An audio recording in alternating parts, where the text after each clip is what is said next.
Hi guys, happy Father's Day. Certainly a good one for me. It's the first time I've felt like I've actually been appreciated by my daughter. Sometimes it's not just the help you give, it's the fact you're able to keep out of certain situations, keep your nose out, don't interfere. It all helps. Boyfriends, you know where I'm coming from. So anyhow, it's not a bad day. Bit gusty, but warm in the polytunnel, which I'm pleased to have anyway. At least I'm not in housebound when the weather's inclement. I can always come in here. Now today I want to take some magnolia cuttings. I want another one for the garden. The one I've got out front in a big pot, I can't move it. So I'm taking some cuttings. I love propagation. I love it. And I want to see what veg I've got in the garden for my dinner. It can always throw up surprises. So we'll give it a go. Okay guys.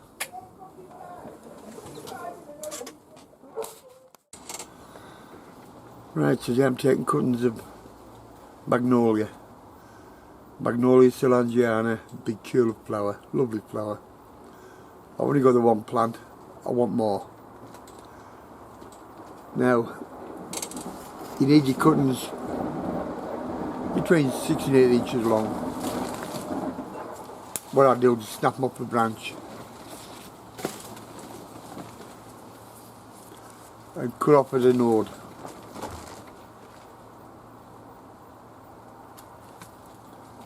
Strip the leaves. I'll plonk them on the floor for now, I'll pick them up later. You want the leaves off more than halfway up, obviously to reduce transpiration. Now, what I like to do after I've cut them to length is to trim a bit of the bark off. Expose the cambium layer. That's the green pith underneath. More chance of callus and throw out roots. I'm taking the top out. It's only going to wilt anyway. Anyway, I'll get back to you when I've finished them all and we'll get to planting. Right, I've got 8 nice cuttings here. Any dead decaying foliage, you take it off, and that's what you're left with. One go past the net. It never got scored. Like I said,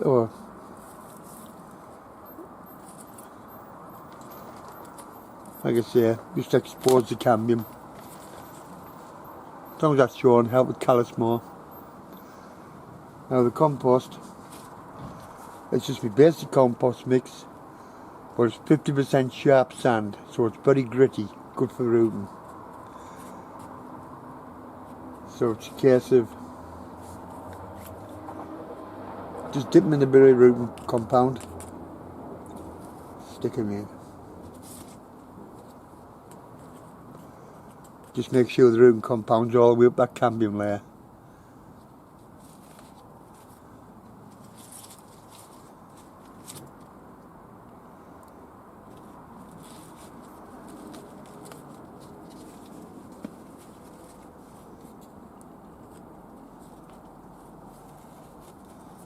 Stick them in as deep as you can without going right to the bottom of the pot.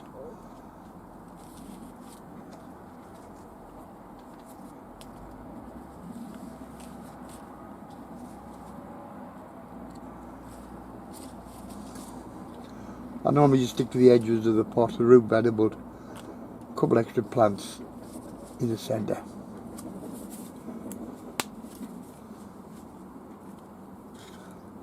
And a good water.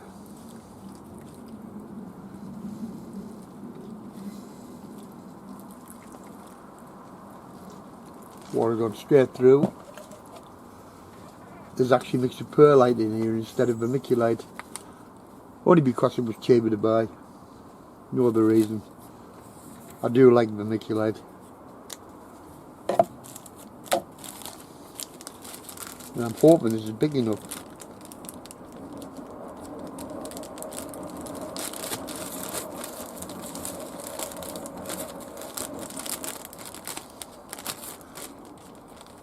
Nope, not happy with that. I need to get a bigger bag. But basically, I'm now going to seal it in a bag. It's like a greenhouse within a greenhouse. But don't put it on the staging, put it in the shade. Basically, because it's in a bag, the water will last a lot longer in that than does your plants on the staging, because you're out of the sun. But it doesn't mean to say I forget about it. Every week or so, check, see if it needs watering. And let's hope I have a few more new plants. I took a whole branch off, basically just to keep the tree in shape. Anything left over, I'll give away. There's always somebody who'll, a lovely plant to have in the garden.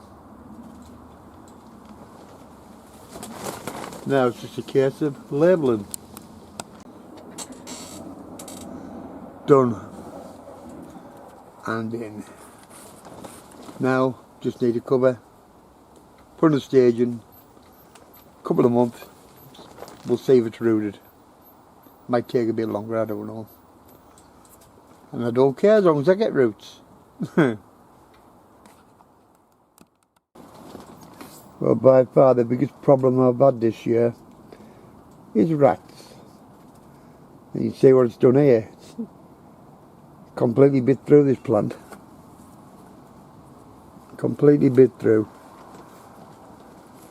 Luckily, I've got a spare.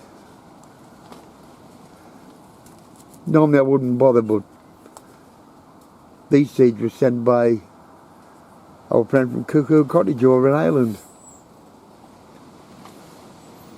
And I don't normally grow too many varieties of tomato.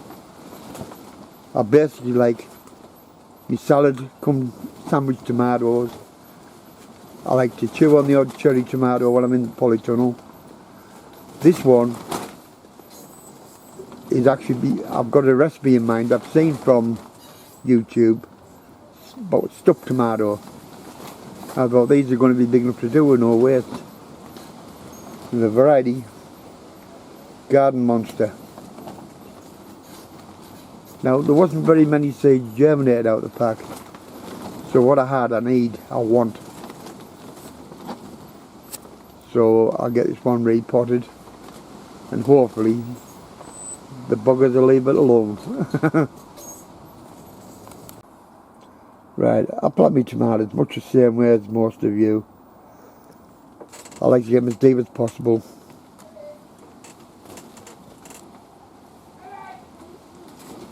Do more good than harm, get a bit of stem under the compost. More roots. They will do in this one hand. But I don't even mind leaving the seed leaves on. If you can see them, they're still green, it's a healthy plant.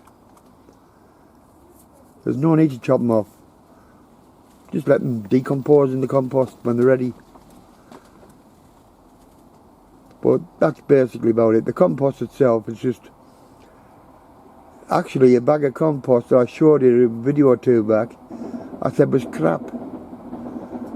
Well, the last tomato plant I took out, the broken one, the rat bitten one, the roots were going rampant in this compost. So there's got to be something to be said for it. A cheap Wicks compost. I think it was 3 bags for 12 quid. I didn't like it at the time, but now I've seen the way the roots are growing in it, I'm going to change my mind. Just the only thing I can't do with it is riddle it for seed compost. All I've added is less than half a handful of fish blood and bone just to start it off, and after that I'm waiting until the flowers set fruit, then I'll start feeding with Tomarite. That's basically about it. But like I said, I'm only going 3 trusses high, or 4 to 5 foot maximum, and as you can see with that one, that's already 3 foot high. And I think the first truss is only just starting to show. A couple of side shoots to take off. But later on I'll be taking 1 or 2 side shoots off from my plants and get them to root. So these plants will finish early, another lot will take over. So I'll still have a full season for tomatoes. But the canes, it's only a wigwam. Like I said, it's only 4 foot high. I'm actually thinking about putting a runner bean in with 2 or 3 of them, and putting some long canes right across the top of them to scramble over. Give it a go.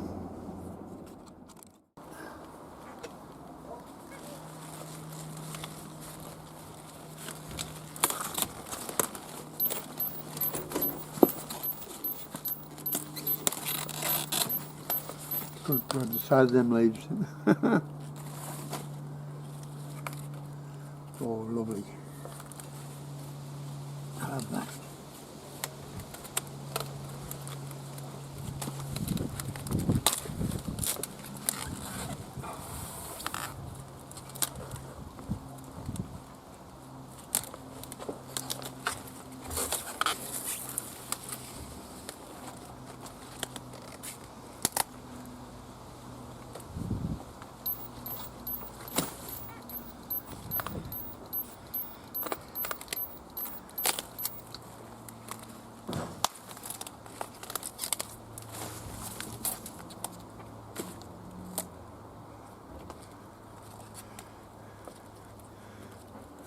Now, that's a lovely collie, that.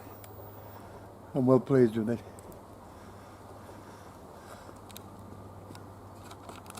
Let's try for the cabbage now.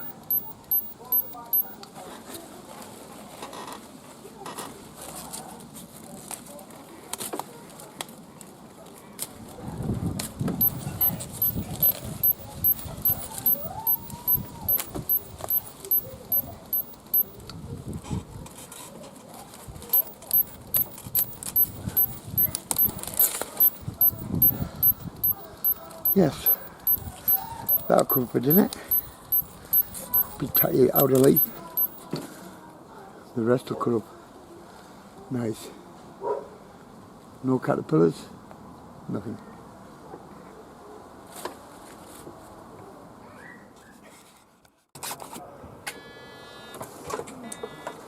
Well, I was certainly right about surprises. The first thing I got was cabbage. Now, I'll shred nice bit in that. That's ground cabbage. There's not a single bit of bird damage. There was a bit minor slug damage on the outer leaves. But I'm not waiting for the hard up. What's the point? It's only all these leaves in a tight ball. That will come nice for my dinner. Then I knew there was a coliform.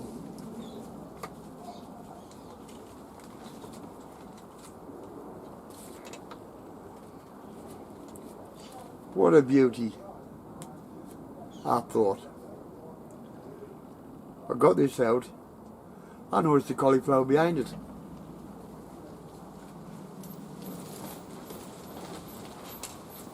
Bugger me. At least I have one for tomorrow. I like a bit of cauliflower cheese with bacon scraps among it. That'll do for that.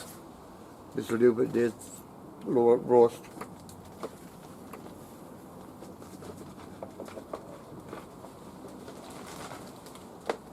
Of course, it wasn't a very good start for carrots, but 1 or 2. Most have been ate off from an early stage.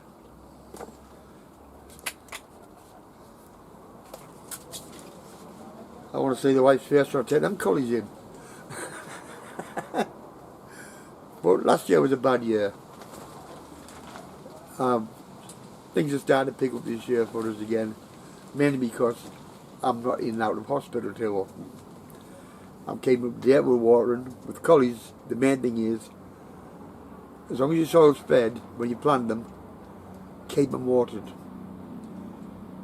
Now them varieties were called Orkney. The name gives it away. Bred from the north. I put them out earlier than normal, when mid-March. The ones I've just put in today to replace them are Summer Collies Italia. So let's see what they do. Ground's been re-fed with chicken manure pellets, which I believe was part of what helped these grow. The other part was I feed the birds other side of the garden. Any pigeons that come in head for the bird feeder. They never head for my veg. When I had the allotment, I was forever having chewed up leaves, pigeons. I think I've cured that one, hopefully. And the other thing is I'm not having trouble with any of the earwigs or anything else. I forget what it's called now, some bloody earth. I'll put a caption up. Insects don't like crawling over it. I even put a small amount on the beds. So apparently, I've never heard of such a thing, but can be used for edible consumption. I don't know. But I take no chances. Just put a little bit around the plants when I put them in. And seemingly, the only way slugs going to get in now is if your leaves are touching the edge of the bed, they crawl on. But I've not found a single slug. In fact, I've not even found a caterpillar yet. The broad beans were clean last video I did. Now, the top, even though I've took the tops out, they're covered in black fly, which means the black ants aren't far behind. But a good shot with the hose pipe, when I get my new hose pipe, good spray, knocks them all off. And that's due through the post at any time. So that's that covered. I've been keeping in touch with Ron Shaw. He's going okay. Things are going alright. He's even showed us a little bit of his garden. And for once I can say, Ron, I'm not behind you, mate. I'm with you, even though my spuds went out late. So, I was going to pick a bit of rhubarb. I've got the apples in the house. I was going to make a bit of rhubarb crumble. Or even a rhubarb pie. But no crumble mix. No pastry mix. I'll leave that next weekend. The tomatoes, as I was showing you, a rat's actually nibbled one in half. And them seeds came from Ireland, Cuckoo Cottage. And I wanted some of them because apparently the decent sized tomatoes you can stuff. And there's no waste. What you take out the middle, you blend up, that's your fried tomatoes. So I was lucky I had a spare, actually placed it in. And I'm trying for the first time Tim's Taste of Paradise. No idea what they're like, but I'll give them a go. A couple of aromas in, but they're in smaller pots around the front of the bungalow. Oh, just a matter of keeping things watered. Let's hope I don't spend any more time in hospital. So next time, guys, take care.